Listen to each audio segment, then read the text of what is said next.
Hello students, this is the fifth lecture of chemical kinetics. In this lecture we are going to discuss about the collision theory.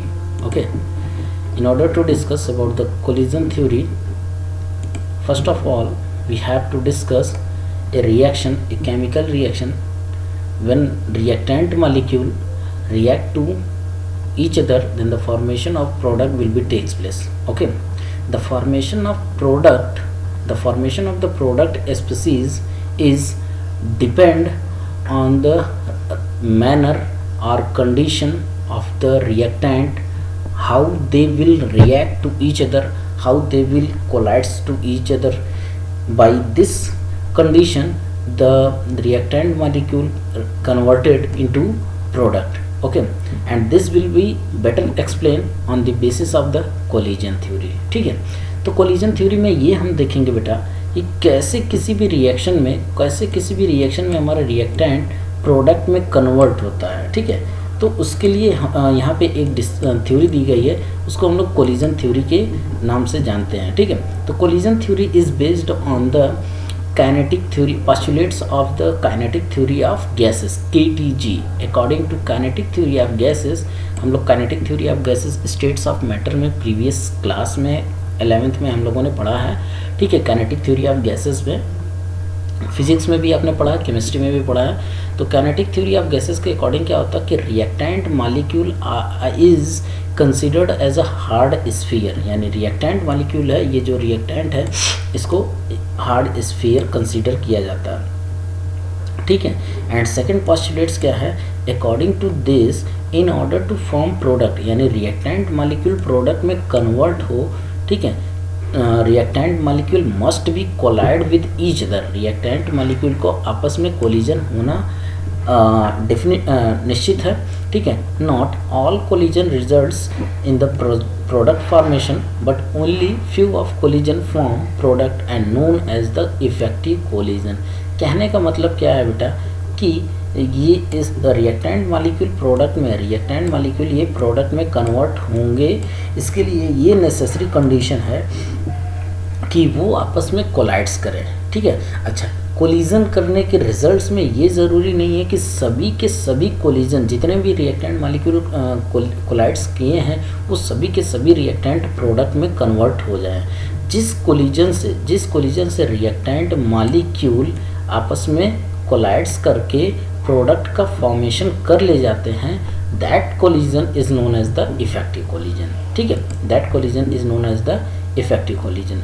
अब हम बात करते कि कौन सी ऐसी collision होगी रिएक्टेंट मॉलिक्यूल में, कौन सी ऐसी कोलिजन होगी जो कि इफेक्टिव कोलिजन दे सकती है. ठीक है, कौन सा ऐसा फैक्टर है जो कि इफेक्टिव कोलिजन दे सकता है. ठीक है, तो यहाँ पे टू फैक्टर्स हैं बेटा, टू फैक्टर्स, एनर्जी फैक्टर और ओरिएंटेशन फैक्टर. ये दोनों फैक्टर अगर हमारे किसी भी रिएक्टेंट के लिए अलाउड फिट होते हैं तो वो रिएक्टेंट हमारे प्रोडक्ट में कन्वर्ट हो जाएंगे और वो जो रिएक्टेंट होंगे कोलाइड्स करेंगे तो इफेक्टिव कोलिजन देंगे.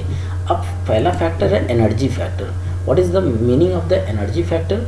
एनर्जी फैक्टर मीन्स है बेटा कि when reactant molecule are collides then highly unstable species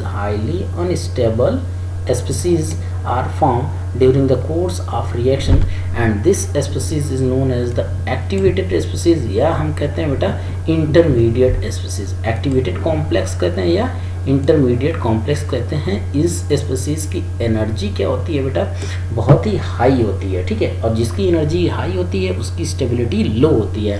तो ये during the course of reaction के दौरान बनते हैं. अच्छा, ये स्पीसीज कब बनते हैं? जब हमारा कोलिजन रिएक्टेंट मॉलिक्यूल के बीच में ये जो रिएक्टेंट मॉलिक्यूल आपस में टकराएं और वो कोलिजन इफेक्टिव होगा. अब इफेक्टिव होने के लिए वो एक्टिवेटेड कॉम्प्लेक्स बनाएंगे. अगर जो कोलिजन एक्टिवेटेड कॉम्प्लेक्स बना ले जाते हैं तो वो कोलिजन हमारा इफेक्टिव कोलिजन कहलाता है. ठीक है, और जो जिस कोलिजन से रिएक्टेंट मॉलिक्यूल एक्टिवेटेड कॉम्प्लेक्स नहीं बना पाते हैं वो कोलिजन इफेक्टिव कोलिजन नहीं बना पाते हैं. ठीक है ना, इफेक्टिव कोलिजन नहीं दे पाते हैं. नाउ और intermediate species and the energy required from this species is called the activation energy, यानी एक्टिवेटेड कॉम्प्लेक्स को बनाने के लिए रिएक्टेंट मॉलिक्यूल के पास एक मिनिमम एनर्जी होनी चाहिए, that energy is known as the activation energy. ठीक है, now activated complex loses its energy to form final product. जो भी एक्टिवेटेड कॉम्प्लेक्स बनेंगे वो अपनी एनर्जी लूज करेंगे और फाइनल प्रोडक्ट का फॉर्मेशन करेंगे। ठीक है, on the basis of depending upon the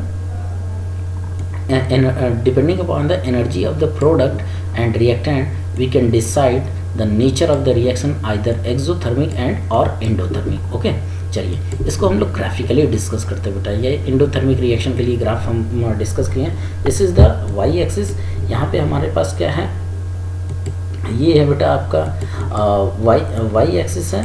ठीक है, ये एक्स एक्सिस है। वाई एक्सिस पे एनर्जी फैक्टर हमने मेंशन किया है और एक्स एक्सिस पे रिएक्शन कोऑर्डिनेट का डायरेक्शन है। ओके, क्लियर है? ठीक है, तो this is the energy, this is the energy of reactant. यहाँ पे रिएक्टेंट है, ऑब्वियस सी बात है किसी भी सिस्टम की एनर्जी लो होती है। ठीक है, तो रिएक्टेंट की एनर्जी यहाँ पे क्या है बेटा, लो है, तो ये रिएक्टेंट की एनर्जी है।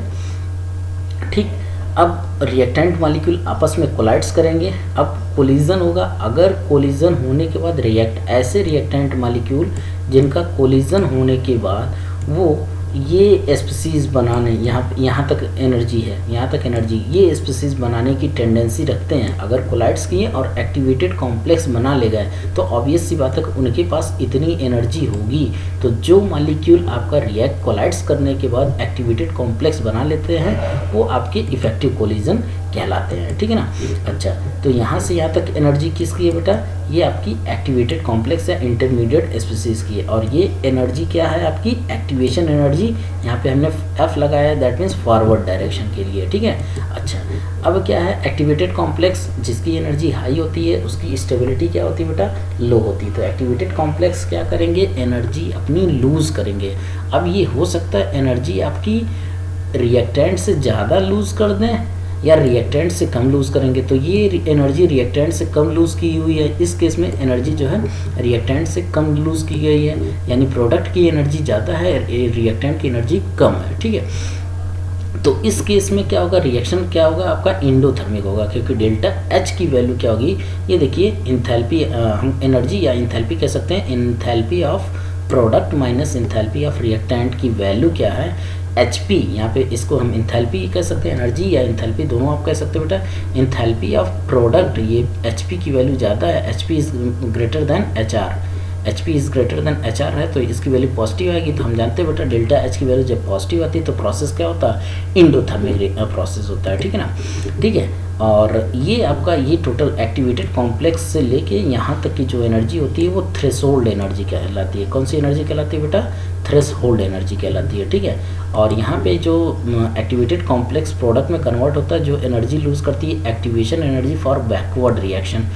ठीक है, बैकवर्ड रिएक्शन के लिए ये होता है। ठीक है, तो ये हमारा रिएक्शन क्या होगा बेटा, इंडोथर्मिक रिएक्शन होगा। ठीक है, तो कोलिजन हमारा इफेक्टिव होगा, इसके लिए क्या नेसेसरी कंडीशन था, तो रिएक्टेंट मॉलिक्यूल आपस में रिएक्ट करें और वो क्या करें, एक्टिवेटेड कॉम्प्लेक्स बना ले जाए, तो वो कोलिजन हमारे इफेक्टिव हो गए। और जो कोलिजन से एक्टिवेटेड कॉम्प्लेक्स नहीं बनते हैं वो हमारी इफेक्टिव कोलिजन नहीं कहलाती है। Is it clear? Okay, now another type of reaction, exothermic reaction. Exothermic में क्या होता है बेटा, एक्सोथर्मिक में देखिए this is the Y axis, this is the X axis, energy of the reactant and energy of the product. ये activation energy, यहाँ पे एक्टिवेटेड स्पीसीज बन रहा है, ये आपकी एक्टिवेशन एनर्जी फॉरवर्ड डायरेक्शन में हो गई, ये एक्टिवेशन एनर्जी बैकवर्ड डायरेक्शन में हो गई। यहाँ पे प्रोडक्ट की एनर्जी क्या है बेटा, रिएक्टेंट से कम है, तो delta H, H P minus delta H बराबर होता है H P minus H R होता है। तो इसकी वैल्यू क्या होगी, एच पी की वैल्यू क्या है, एच पी की वैल्यू आपकी कम है, एच आर की वैल्यू ज़्यादा है, तो H R is greater than H P, तो डेल्टा एच की वैल्यू नेगेटिव होगी। तो प्रोसेस क्या होता है बेटा, एक्सोथर्मिक। थर्मोडायनेमिक्स में हम लोगों ने प्रीवियस क्लास में डिस्कशन किया था। ठीक है ना? तो ये हो गया। तो इस तरीके से आप इसमें भी इफेक्टिव कोलिजन का फैक्टर ऑब्जर्व कर सकते हैं। ठीक है ना?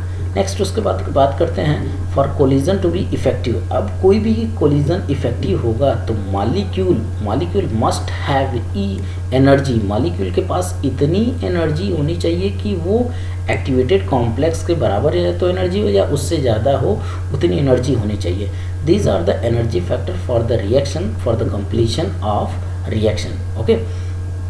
but it is not a guaranteed for the occurring a chemical reaction by the reacting species। but ये जरूरी नहीं है कि रिएक्शन हमारा कंप्लीट हो जाए, क्योंकि एनर्जी फैक्टर है, एक्टिवेटेड कॉम्प्लेक्स बना लिया तो, लेकिन प्रॉपर ओरिएंटेशन भी होना चाहिए। तो सेकंड फैक्टर जो कि रिएक्टेंट को प्रोडक्ट में बदलने के लिए रिक्वायरमेंट होती है, वो कौन सा फैक्टर है बेटा, वो ओरिएंटेशन फैक्टर है। तो ओरिएंटेशन फैक्टर में क्या होता है, reactant molecules should have the proper orientation to give final product, ठीक है। This is the nucleophilic substitution reaction of alkyl halide. इन एल्काइल हैलाइड में न्यूक्लियोफिलिक ये है आपका OH माइनस, ये न्यूक्लियोफाइल है बेटा, यहाँ पे आयोडीन लगा है तो आयोडीन लिविंग ग्रुप है, ठीक है। तो न्यूक्लियोफिलिक सब्स्टिट्यूशन रिएक्शन बेटा ये बैक साइड से अटैक करता है, बैक साइड से अटैक करता है, और जो लिविंग ग्रुप होता है तो फ्रंट साइड से, इस साइड से निकलता है। तो ये यहाँ पे अटैक किया है और ये यहाँ से डिपार्ट हुआ, ठीक है। तो इस तरीके से अगर ओरिएंटेड होंगे मॉलिक्यूल तो हमारा रिएक्शन प्रोसीड करेगा, नहीं तो रिएक्शन प्रोसीड नहीं करेगा। अगर ये स्पीसीज हमारा ये यहाँ पे होता, ठीक है, तो वो फ्रंट साइड से अटैक ही नहीं कर सकता था, क्योंकि दोनों के बीच में रिपल्सन होने लगता है, ठीक है। तो ये दोनों फैक्टर होने चाहिए किसी भी रिएक्शन को कैरीड आउट कराने के लिए, energy factor as well as orientation factor. So the reactant molecule give the effective collision having two factor, first one is the energy factor, second one is the orientation factor, okay। this is the collision theory, this is the important topic, and this topic is very important for you in board examination, okay। now we are going to discuss a next topic, that is a temperature dependence of rate of reaction, Arrhenius equation, okay। Arrhenius equation क्या बेटा, Arrhenius equation explain the effect of temperature on the rate of reaction, means किसी भी reaction में temperature का क्या effect होता है, temperature बढ़ाने पे क्या होता है, ठीक है। According to Arrhenius, for every 10 degree increase in the temperature, the speed of reaction increases, the speed of reaction increases 2 or 3 times। किसी भी रिएक्शन में टेम्परेचर को बढ़ा दिया जाए तो रिएक्शन का रेट जो है 2-3 टाइम्स डिग्री इंक्रीज कर सकता है, ठीक है। Since we know that is equal to rate into K into rate is equal to K into concentration of substrate molecule, reacting molecule, as the value of K, जैसे जैसे K की value बढ़ेगी rate of reaction की value भी increase करेगी, ठीक है। तो इसके लिए अर्हेनियस ने एक एक्सप्रेशन दी है, के इज इक्वल टू ए पे power minus EA upon RT, okay. This equation is known as the exponential form of Arrhenius equation, जहाँ पे के क्या है बेटा, रेट कांस्टेंट है, ए अर्हेनियस कांस्टेंट, या इसको कहते हैं प्री एक्सपोनेंशियल फैक्टर कहते हैं या प्रोबेबिलिटी फैक्टर कहते हैं बेटा। EA एक्टिवेशन एनर्जी, R क्या है गैस कांस्टेंट, T क्या है एब्सोल्यूट टेम्परेचर है, ठीक है। तो ये एक्सपोनेंशियल फॉर्म है, इसको हम लोग समझते हैं बेटा। देखिए एक्सपोनेंशियल फॉर्म में क्या है, जैसे टेम्परेचर को इंक्रीज करेंगे, as the temperature increases then the total factor minus EA upon RT factor also increases, क्योंकि नेगेटिव साइन है बेटा, ठीक है। अगर हम रेसिप्रोकल होता है बट यहाँ पे क्या है साइन नेगेटिव है, तो जैसे हम टेम्परेचर इंक्रीज करेंगे तो ये पूरा फैक्टर इंक्रीज करेगा, और जब ये फैक्टर इंक्रीज करेगा तो ऑब्वियस सी बात है कि के भी इंक्रीज करेगा, और जब के इंक्रीज करेगा तो ऑब्वियस सी बात है बेटा रेट ऑफ रिएक्शन, इस के की वैल्यू इंक्रीज करेगी तो रेट ऑफ रिएक्शन की भी वैल्यू क्या होगी, इंक्रीज करेगी, ठीक है। जैसे जैसे टेम्परेचर बढ़ाएंगे तो आपका ये फैक्टर इंक्रीज करेगा और ये फैक्टर इंक्रीज करेगा तो के की वैल्यू इंक्रीज करेगी, के की वैल्यू इंक्रीज करेगी तो रेट ऑफ रिएक्शन की वैल्यू भी इंक्रीज करेगी। तो वही हमने यहाँ पे मेंशन किया, as the value of T increases then minus EA upon RT increases and value of plus EA upon RT decreases, so K increases, so rate of reaction also increases, okay। now taking the log of the equation 1, taking the log on the equation 1, तो ln K is equals to ln A minus EA upon RT। log और exponential एक दूसरे के reciprocal होते हैं तो cancel हो जाएंगे, तो ln को जब log में चेंज करेंगे 2.303 आ जाएगा, log of K 2.303 log of A E A upon R T, ठीक है। 2.303 से डिवाइड कर देंगे तो हमको ये एक्सप्रेशन मिल जाएगा। This is the logarithm form of the Arrhenius equation. Important है, इससे न्यूमेरिकल आते हैं, ठीक है। इसको लिए ग्राफ भी ड्रा कर लेते हैं, ग्राफ से भी न्यूमेरिकल मिलते हैं आपको बेटा।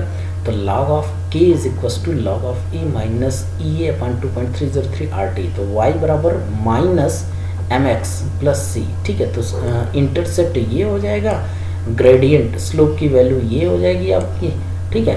तो ये देख लीजिए आप लोग, यहाँ पे बेटा 1/t कर लीजिएगा आप लोग, 1/t, ठीक है। यहाँ पे 1/t कर लीजिएगा। log ऑफ k इस एक्सिस पे, 1/t की वैल्यू इस एक्सिस पे है, तो y बराबर एम एक्स प्लस सी के फॉर्म में ड्रा करेंगे तो ये आपका इंटरसेप्ट दे देगा। चूँकि स्लोप नेगेटिव है तो ग्राफ का नेचर कुछ इस तरीके से मिलेगा, स्लोप पॉजिटिव होता तो हम लोगों ने डिस्कशन किया तो ग्राफ का नेचर कुछ इस तरीके से जाता है, ठीक है ना, ठीक है।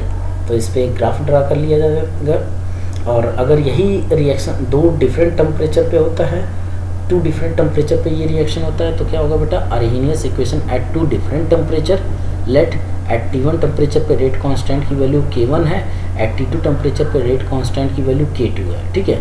From equation 2 we can write log of K1, ठीक है। तो आर्हेनियस इक्वेशन दोनों के लिए हम आर्हेनियस इक्वेशन लिख लेंगे। T1 टेम्परेचर पे भी लिख लेंगे बेटा, T2 टेम्परेचर पे लिख लेंगे। T1 टेम्परेचर पे रेट कांस्टेंट K1 है, T2 टेम्परेचर पे रेट कांस्टेंट K2 है, ठीक है। तो एक्टिवेशन एनर्जी दोनों रिएक्शन के लिए तो सेम ही होती है, ठीक है। और pre exponential factor, Arrhenius factor, तो ये तो कांस्टेंट ही है, ठीक। अच्छा, नाउ इक्वेशन 4 माइनस इक्वेशन 3 कर देंगे। इक्वेशन 4 को इक्वेशन 3 से माइनस करेंगे तो रीअरेंज करेंगे बेटा, आपको ये फाइनल इक्वेशन मिल जाएगा, ठीक है। रीअरेंज करने पे ये फाइनल इक्वेशन मिल जाएगा। This equation is the Arrhenius equation at 2 different temperature, ठीक है। तो इस पर एक छोटा सा न्यूमेरिकल आप लोग करिए, होमवर्क करिएगा। न्यूमेरिकल आपको हम देते हैं as a homework 4.22 and 4.23 from NCERT exercise. Okay, thank you. Next topic will be discussed in next lecture. Okay, thank you.